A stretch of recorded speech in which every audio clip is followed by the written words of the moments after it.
Abbiamo scelto questa strada, cioè di indicare a tutti di andare a votare. Poi nella cabina ognuno può scegliere quello che ritiene più opportuno. È una presa di posizione che si inquadra in un più ampio invito ai cittadini a riavvicinarsi alla partecipazione politica, quello lanciato dal gruppo consiliare della lista Casson in vista del referendum del 1 dicembre sulla separazione tra Venezia e Mestre. Proprio in un periodo in cui per vari motivi le percentuali di votanti sono in calo, è importante che i cittadini tornino ad esercitare il proprio diritto di voto.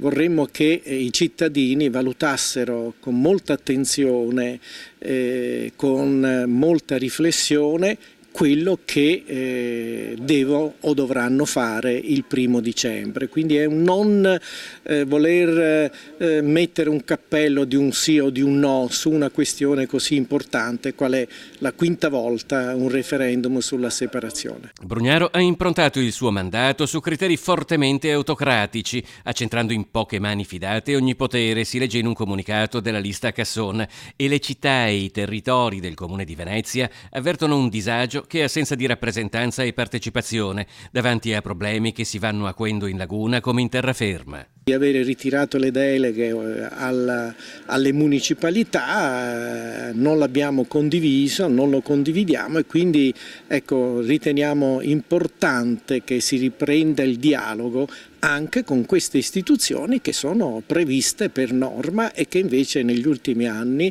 non hanno svolto quel ruolo che invece secondo noi devono svolgere.